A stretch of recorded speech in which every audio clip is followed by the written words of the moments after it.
let me get them another question. I'll come back and when everybody else, and we'll get the rest of your questions. Yes. If you get time to read it today, Yeah, I haven't seen it yet. So Congress appropriated money for the GI Bill. Yep. And what the for-profit colleges are scamming the GI Bill. You are 100% right. And they're scamming also the other federal programs for Pell Grants and financial loans and financial assistance. And I'm part of a little group. We're trying to figure out how to fix it and put a stop to it. Well, our Attorney General, I think she had a lawsuit against Gold. Yep. I think she won. Yeah. But they're back in business. They just come right back at you under a different name. So, and it's got to be stopped because what they do is they're taking the GI Bill benefits, they're taking the Pell Grants, they're putting these kids in deep debt, and they don't have really, you know, and they send them online manuals. They get an education. What? You know, the Socratic educational system, which is what our public system is based on the relationship between the teacher and the student. And the teacher gets to know that student. Not to mention the fact, linguists tell us that anywhere from 50 to 70% of all communications are nonverbal. So you just can't get it online. It's not to say there isn't a role for some online education when you're talking about technical data and what have you, and just facts and figures and numbers that you need to know. But a real education involves a teacher, a student, the interplay between the teacher and the student, the interplay between the students and the teacher and one another. That's where real education comes from. And these private for-profit school scams are just a national scandal. And again, it's a terrible, tragic waste of money. We're talking about a lot of money. A lot of money. Yes, sir. I just want to thank you for working across the aisle. I hope others in Congress will follow your example, because that is so important. We see it on all levels. We even see it in city government now. People are so entrenched in their own political party that they will not work for the common good. No, and you raise a really important point. And believe it or not, sometimes the system encourages one direction or another. And for several hundred years, our system operated under what we call regular order, meaning that something's going to come before the House and go to the President, had to be considered by the committees. And that's not happening anymore. I got to tell you, you know, I've had people say to me, you know, why do you Republicans and Democrats out in Washington hate each other? Nothing could be further from the truth.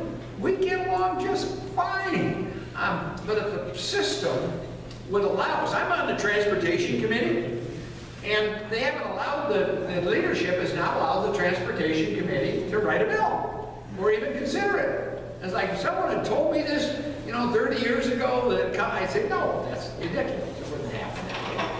But I know there are enough reasonable Democrats and Republicans on that committee that have given the opportunity to write a transportation bill. I have no doubt, none whatsoever. It's through what we call the committee process and the open process, where anybody, you know, Barb can offer, propose an idea. We can discuss it, you know. Carrie can offer an idea. We can discuss it. We can have a vote on it. That's how you find common ground. That's how you get rid of the partisanship, you know, and that's how you fix things and you get things done. But if the process doesn't allow it, it ain't gonna happen. And that's what we have to get back to. Is it's fine to have some partisanship at election time, where they have, you know, they accused Tom Jefferson of sleeping with his sister. You know, that goes back to the beginning, you know. So, and you know, a certain amount of that is okay. I prefer to keep it to the issues as opposed to, you know, personal attacks. But you know, in a democratic society, you got to err on the side of letting the people say more than perhaps they should, or good judgment would dictate. But you know, having said that, you know, I served in the State House, I served in the Congress back in the 60s and the 70s. After the election, we set partisanship aside. We all worked together. And we got things done, and we did a pretty darn good job, I don't mind saying. And that's what's getting away from us, and that's what we got to get back to. So the other thing, of course, is the amount of money that's gone in. Oh, you realize my election contest here, according to the independent groups, the last election was like over $18 million, you know, all sides in. It was second most expensive race in the country. The previous election contest was a similar, maybe even a larger amount of money. That's just obscene. And part of the problem we have is the gerrymandering, okay? I talked with one of the fellas with a group who spent $4 million against me. And I was kind of teasing him a little bit. You know, when are you going to stop wasting all that money trying to defeat your old pal, Rick Nolan?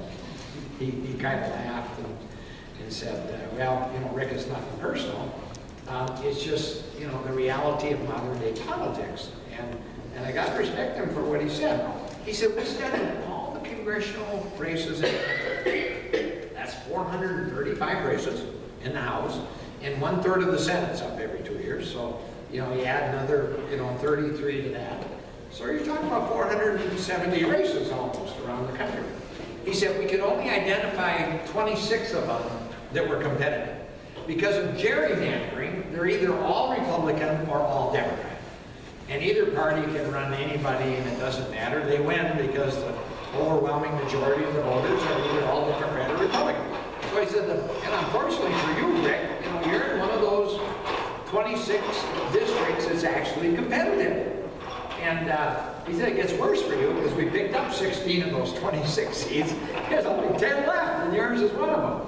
And we have so cotton-picking much money and no place to spend it. And that's why, you know, we end up in races like here, not because anybody's got a personal axe to grind with my opponent and or me.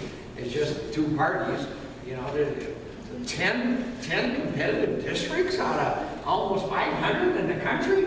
No, that's not a democratic government. Every one of those districts should be competitive. And we shouldn't have to be spending these inordinate amounts of what we call dark money. You know, my opponent didn't have control over the ads that they were running against me and the ones that they're running against me as we speak. And the election is, you know, gosh, I've only been in office for 6 months and they're already, you know, in the same way that, you know, I didn't have anything to say with these outside independent groups are spending against him. And it's all negative campaigning. And it's perverting the whole public policy process. It's discouraging from people from wanting to get in. It's discouraging good people from wanting to run for public office. Why would I want to do that and get so viciously attacked in the news, in the advertising media? So we've got to stop that, and I've got some ideas about how to do that too that I'm working on in the Congress. Yes? Last year, this made us turning on the TV was nothing but bullying every single day.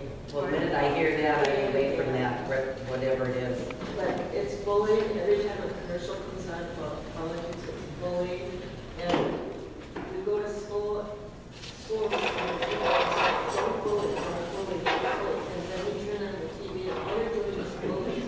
Yeah. Plus, the amount of money spent for a job that made you $174,000 a year. a year, Yeah. and how much was invested, you know, it was.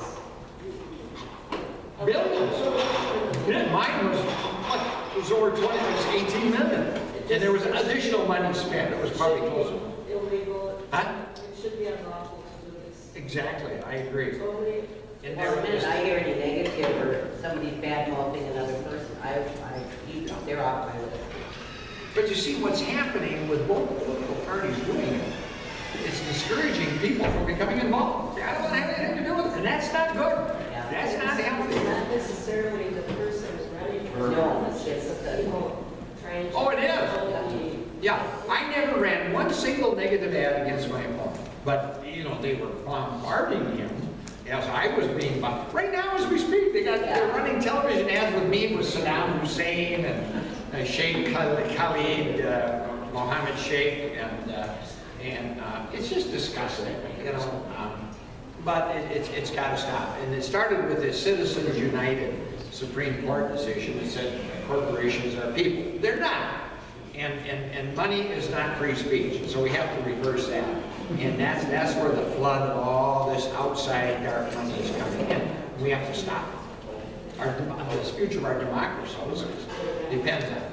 Yeah. I wonder if you realize that you apparently are a good role model. Stuart Mills cut his hair. Oh. Folks, Congressman's gonna introduce you. You know, on that note, I gotta, and I'll wrap it up. Thank you. And Barbara will talk some more here. I put out, someone on my campaign said, Nolan got a haircut too without incident. Apparently he got his hair caught in the barbecue pit. I don't know if you heard about that. So anyway, I gotta tell you a quick story about, this goes back a ways. You guys were around when we first started getting our television sets. And so Farmer goes to town to buy a TV set. And, you know, he was short of cash. So he bargained with the dealer to get a discount, okay? But part of the deal was he had to put the antenna up on his own. And the dealer wasn't going to put that up. So he gave him a nice, made the TV affordable. So he brings the TV home. He hooks up the antenna with all the necessary guide wires and everything. And he turns on the TV. And by golly, there was Eisenhower giving a speech. Well, he liked Ike, the great war hero, good president, a wonderful man. And so he watched them for a while. And I think after a while, he got a little tired of it. You know, he didn't like Eisenhower. He just, you know, he thought he'd get something. And he turned the other channel, and there was Adlai Stevenson. You know, and you know, well, listen to hear what Adlai's got to say. And I got a little tired of that. Well, it turned out. Every channel he turned to, that's all he got were politicians. And this thing went on for days. You know, and he was thinking, oh, I thought I was maybe going to get a little bonanza or, you know, something. And all I get are, so he calls the dealer and says, you got to come, something wrong with the TV. So the dealer comes out and he turns the TV on, sure enough, no matter what channel he went to, nothing but politicians. But you know, the color was good, the contrast was good, the voice was, the voice was good, everything was fine. He said, I got to take a look to see how you put up that antenna. Well, he walked out and he took one look. He said, what did you expect? He said, you got one of the guide wires hooked up to the windmill and the other one to the manure spreader.